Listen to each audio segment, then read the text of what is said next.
टिके चढ़ई थिला भारी गरीब। से ता छुआ मानकर पेट पोषिबा पाई ए जंगलरू से जंगल को लिपस्टिक बिक्री करुथिला। से ता टोकई रे रंग बेरंगर लिपस्टिक रखिथिला।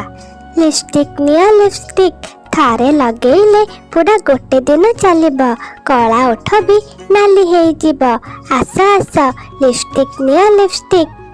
सेही जंगल रे रहुथिला रानू काऊ। रानू काऊर गोटे कॉस्मेटिक दुकान थिला। सेइथिपाई से टिकी चढ़ई उपरे भारी ईर्षा करुथिला। टिकी तोर एई टोकेई को ने आओ एठारु चली जा, मो दुकान सामना दे जमा जीवनु। रानू भौणी मु तो मो काम करुची, तुमे भी तुम काम कर। तुमे मते जीवा पाई काहेकि अटकौच? आरे छोट चढ़ई तोर तो भारी साहस, मो मुह उपरे जवाब दौचु। देख तोर एबे मु कौन करुची। एमिति कही रानू काऊ टिके चढ़ईर सब लिपस्टिक को फोपाड़ी दिए। बिचारी टिके चढ़ईर सब लिपस्टिक भांगी जाए। रानू तू ये कौन कलु? तू मोर सब जांक लिपस्टिक भांगी देलु। मु एबे घर को केमिति जीबी? मो छुआ मानंक पाई कौन खाइबा को किनिबी? तू जहाँ भी कलु ठीक कलुनु। टिके चढ़ई को एमिति मन दुखार देखी रानू काऊ को तो भारी मजा लगे। से ता दुकान भीतर को चली जाए। बेचारी टिके चढ़ई भारी मन दुख करे। से ता घर को फेरिबा बदल रे पहाड़ आड़ को उड़ी जाए। सेठी बसी कांदिबाको लगे। मोर तो केते भल काम चलुथिला, हेले रानू भौणी मोर सब धंदा को बंद करदेले। मु एबे कौन करिबी? मो पाखरे आउ अन्य किछि काम भी नहीं। टिके चढ़ई एमिति बसी कहु थाए आउ कांदु थाए। टिके चढ़ई को कांदुथिबार देखी सेही जंगलर सुंदर परी सेठा को चली आसे। आउ टिके को कहे, अरे टिकी कौन हेची? तू एठी बसी एमिति कांदुछु काहेकि? सुंदर परी कौन करिबी कुह? मु लिपस्टिक बिक्री करी मो छुआ मानकर पालन पोषण करुथिली, हेले दुष्ट रानू काऊ मोर सब लिपस्टिक को भांगी देइची। टिकी तू जमा मन दुख करना, मु एमिति किछि करिबी जेमिति तो बेपार अधिक बढ़ी जिबा। एमिति कही सुंदर परी टिके चढ़ई को गोटे जादुई डब्बा दिए। टिके या भितर जादुई लिपस्टिक अच्छी, जे थारे ए लिपस्टिक लगेब से तो पाखक पुणी ए लिपस्टिक किणवाकू आसीब, तो बेपार भल हेब। परदिन जेते बेले टिके चढ़ई लिपस्टिक बिक्री करबाको चली जाए, ता पाखरे तो सब चढ़ई मानकर भिड़ लगी जाए। समस्ते लिपस्टिक किणवाको चाहि बसी थांती। टिकी सतरे ए लिपस्टिक लगेला परे मो ओठ तो भारी सुंदर हो जाइची। तू सब बेले मो पाई ए लिपस्टिक लेके आसीबो।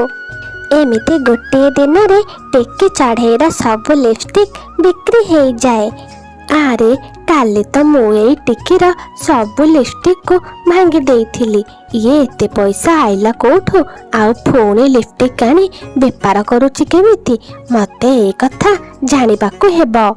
एमिति भाबी रानू काऊ ता पछे पछे आसे। से टिके चढ़ईर घर पाखरे लुचिकी बसे, आउ सेमानंकर कथा सुनिबाकू चेष्टा करे। मामा आगे तो तुम्हें सकाळु जाउथिला, आउ संध्या हेलारु घर को आसुथिला, हेले एबे तो तुम्हें बहुत जल्दी घर को चली आसुच। काण आम सब लिपस्टिक बिक्री हो जाउची? हाँ मिकी, ए सब होची जादुई परीर जादू। से मते गोटे जादुई लिपस्टिक डब्बा देइची, सेथिरु सब लिपस्टिक देखु देखु बिक्री हो जाउची। टिके चढ़ई आउ ता झियो मिकी एमिति बसी कथा हेउथांती, हेले रानू काऊ तो से दुई जनकर सब कथा को सुनी सारी थाए। ओहो, ताहेले टिकी पाखरे गोटे जादुई लिपस्टिक डब्बा अछि, ता भितरे जादुई लिपस्टिक अछि। मते जेमिति हेले तार से जादुई लिपस्टिक को चोरी करबाकू हेबो। एमिति भाभी रानू काऊ तो घर को चली आसे, आउ ता स्वामी सानू काऊ को सब कथा कही दिए। ସାନୁ, ତୁମେ ଯେପର୍ଯ୍ୟନ୍ତ ସେଇ ଛୋଟ ଚଢ଼େଇ ଘରୁ ଲିପଷ୍ଟିକ୍ ଡବାକୁ ଚୋରି କରିକି ଆଣିବନି ଆମ ବେପାର ଆଉ ହେବନି।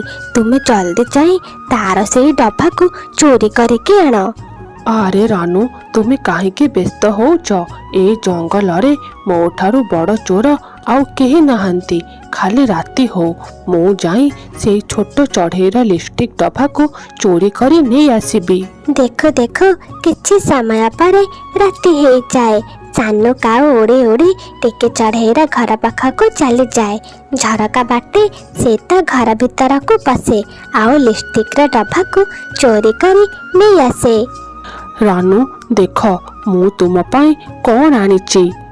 ସାନୁ, ତୁମେ ଚୋରି କରି ନେଇ ଆସିଲ, ସେଇ ଟିକି ଆଉ ତୁମକୁ ଦେଖିଦେଇନି ତ? ନା ରାନୁ, ତୁମେ ବ୍ୟସ୍ତ ହୁଅନି, ମୋତେ କେହି ହେଲେ ଦେଖି ନାହାନ୍ତି। ମା ଝିଅ ତ 2 ଜଣ ଶୋଇଥିଲେ, ମୁଁ ଆରାମରେ ଯାଇ ଚୋରି କରି ନେଇ ଆସିଲି।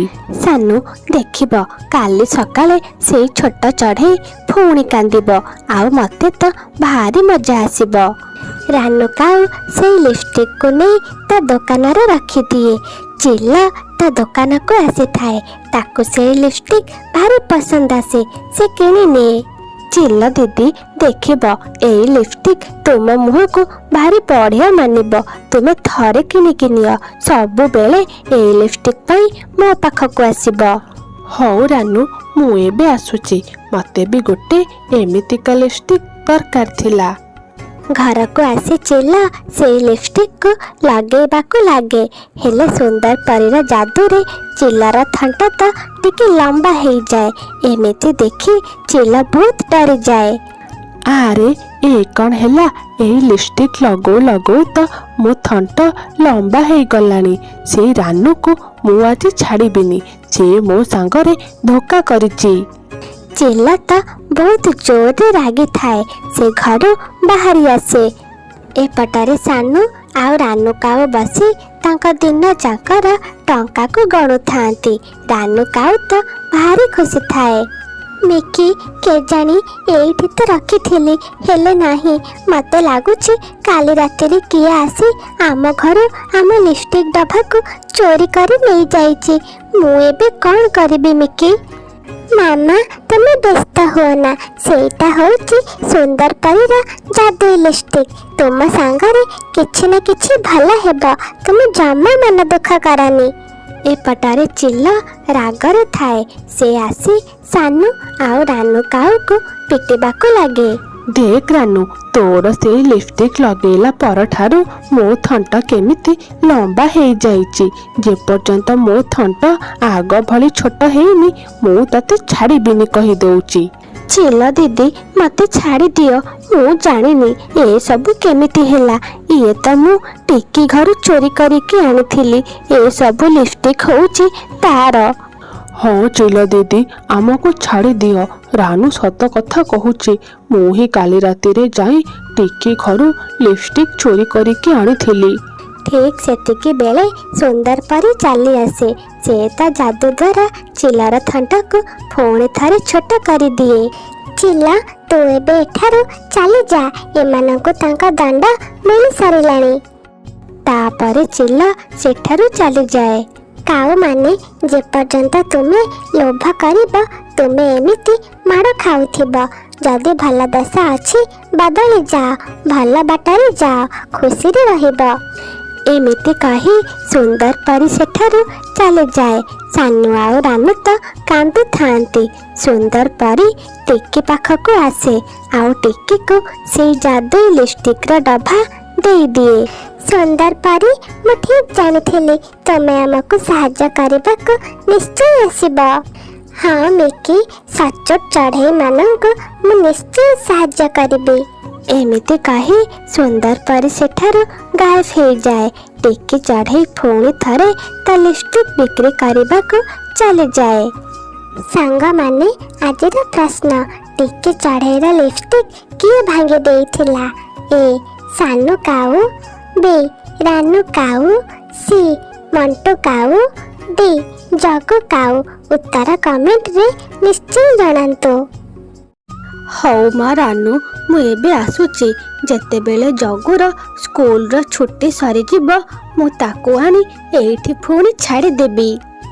ଶାଶୁ ମା, ଆପଣ ଯଦି ଜଗୁକୁ ନଉଛନ୍ତି ଆପଣଙ୍କ ଝିଅ ରାନୁକୁ ବି ନେଇଯାଆନ୍ତୁ। ମା ଝିଅ ବସି କଥା ହେବ, ଆଉ ମତେ ତ ଟିକେ ଶାନ୍ତି ମିଳିବ। କାହିଁକି ସାନୁ, ମୁଁ ତ ଏଇଠି ରହିବି। ଆଉ ମୁଁ ଏଇଠି ରହିଲେ ତୁମର ଅସୁବିଧା କ'ଣ ହଉଛି? ତୁମେ କୋଉ କାମଧନ୍ଦା କରୁଛ ନା କ'ଣ? ମୋ ପାଇଁ ତୁମକୁ କଷ୍ଟ କରିବାକୁ ପଡ଼ିବ। ଜ୍ୱାଇଁ ବାବୁ, ଆପଣ ତ ଭାରି ମଜା କରୁଛନ୍ତି। ହଉ ମା ରାନୁ, ମୁଁ ଏବେ ଯାଉଛି। ହେଲେ ସେ ନାତି ଟୋକାଟା କୁଆଡ଼େ ଗଲା? ଜଗୁ ଜଗୁ, କୁଆଡ଼େ ଗଲୁ? ଜଲ୍ଦି ଆସେ, ଆଇ ପରା ବାହାରିଲେଣି। ତାପରେ ଜଗୁ ଚିଲର ମୁଖା ପିନ୍ଧି ଘର ଭିତରକୁ ଚାଲି ଆସେ। ସମସ୍ତେ ଜଗୁକୁ ଚିଲ ବୋଲି ଭାବି ଡରି ଯାଆନ୍ତି। ଆରେ ଚିଲ ଚିଲ, ରାନୁ ଦେଖ, ଘର ଭିତରକୁ ତ ଚିଲ ପଶି ଆସିଛି। ସାନୁ ସାନୁ, ତୁମେ ଛିଡ଼ା ହେଇ ଦେଖୁଛ କ'ଣ? ଜଲ୍ଦି ଏଇ ଚିଲକୁ ଏଠାରୁ ବାହାର କର। ରାନୁ, ମୁଁ କ'ଣ ଚିଲକୁ ବାହାର କରିବି? ତା ମାନେ ଚିଲ ତ ମତେ ଖାଇଯିବ। ନା ନା, ମୁଁ ପାରିବିନି। ତାପରେ ଜଗୁ ଚିଲର ମୁଖାକୁ ତଳକୁ କାଢି ଦିଏ ଆଉ ହସିବାକୁ ଲାଗେ। ଡରେଇ ଦେଲି, ମୁଁ ତ ସମସ୍ତଙ୍କୁ ଡରେଇ ଦେଲି। ମୁଁ ଚିଲ ନୁହଁ, ମୁଁ ତ ଜଗୁ, ତୁମ ପୁଅ। ତୁମେ ମତେ କ'ଣ ଚିହ୍ନି ପାରୁନ?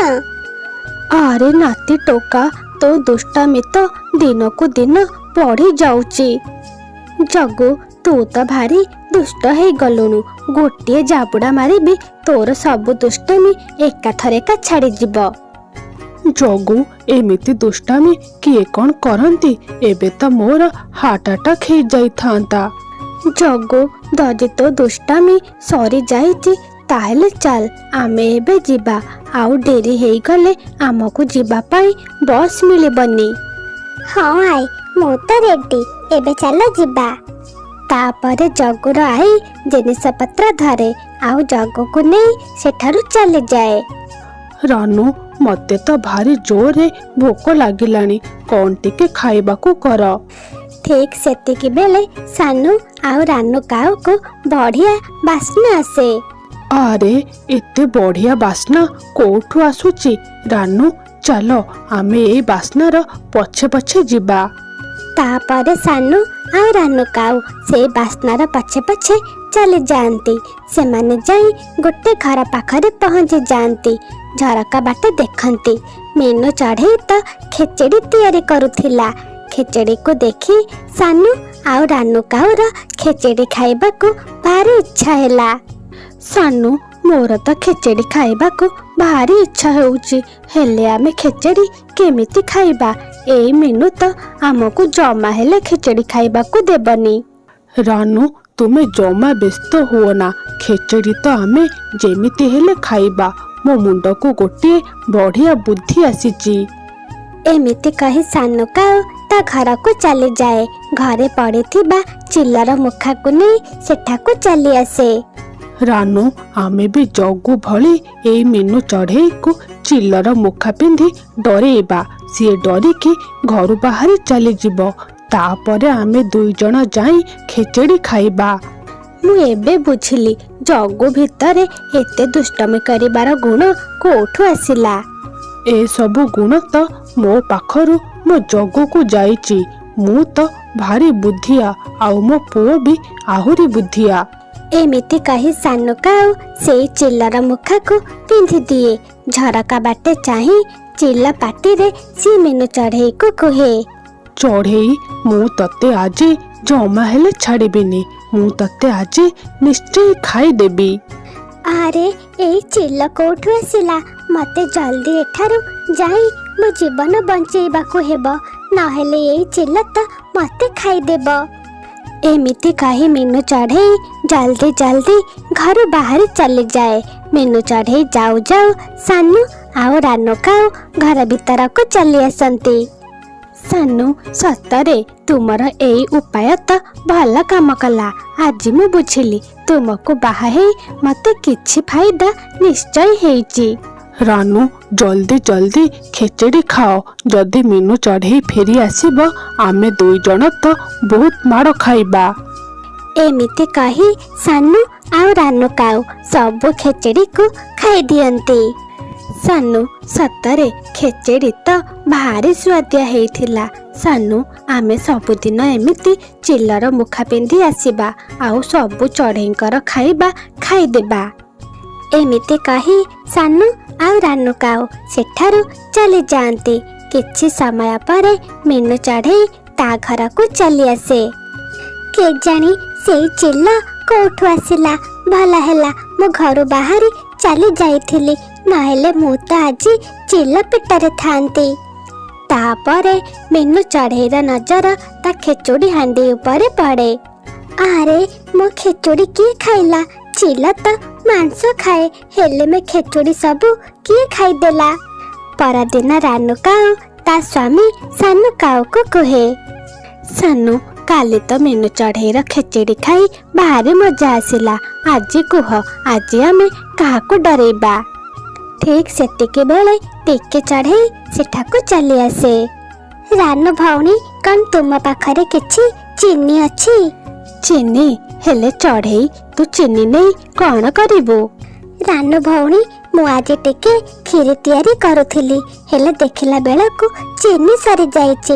କ'ଣ ତୁମ ପାଖରେ ଚିନି ଅଛି? ନା ଟିକେ, ମୋ ପାଖରେ ବି ଚିନି ନାହିଁ। ହଉ ମୁଁ ଆଉ କାହା ପାଖରୁ ନେଇ ଆସୁଛି। ଏମିତି କହି ଟିକେ ଚଢ଼େଇ ସେଠାରୁ ଚାଲିଯାଏ। ରାନୁ, କ'ଣ ତୁମେ ଆଜି କ୍ଷୀରି ଖାଇବ? ହଁ ସାନୁ, ମୁଁ ତ ନିଶ୍ଚୟ ଖାଇବି। ତାହେଲେ କ୍ଷୀରି ଖାଇବା ପାଇଁ ପ୍ରସ୍ତୁତ ହେଇଯାଅ। ତାପରେ ଦୁଇ କାଉ ଚିଲର ମୁଖା ପିନ୍ଧି ଦିଅନ୍ତି ଆଉ ଟିକେ ଚଢ଼େଇର ଘରକୁ ଚାଲି ଯାଆନ୍ତି। ଆରେ କ୍ଷୀରି ତ ଭାରି ସୁଆଦିଆ ହେଇଛି। ମୁଁ ଆଗେ କିଛି କ୍ଷୀରି ନେଇ ମିନୁ ଭଉଣୀଙ୍କୁ ଦେଇ ଆସେ, ତାପରେ କ୍ଷୀରି ଖାଇବି।